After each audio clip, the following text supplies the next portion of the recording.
Tada, luluto tayo, guys. Iprito muna natin ating patatas at carrots. Pagka-prito natin ito, guys, ay isunod na natin ang ating butter, tapos bawang sibuyas, at saka konting tomato paste. Pwede naman wala ng tomato paste. So, inisunod na natin ang ating binabanababay overnight sa toyo at saka kalamansi. Then, pagka malambot na to, guys, pagsama-samahin natin natin mga sangkap pag malambot ng ating baboy. Lagyan natin siya ng paminta,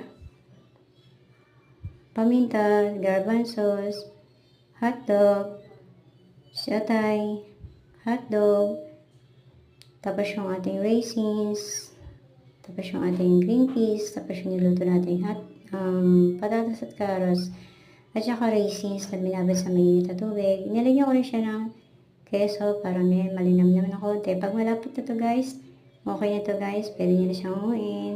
Luto na siya.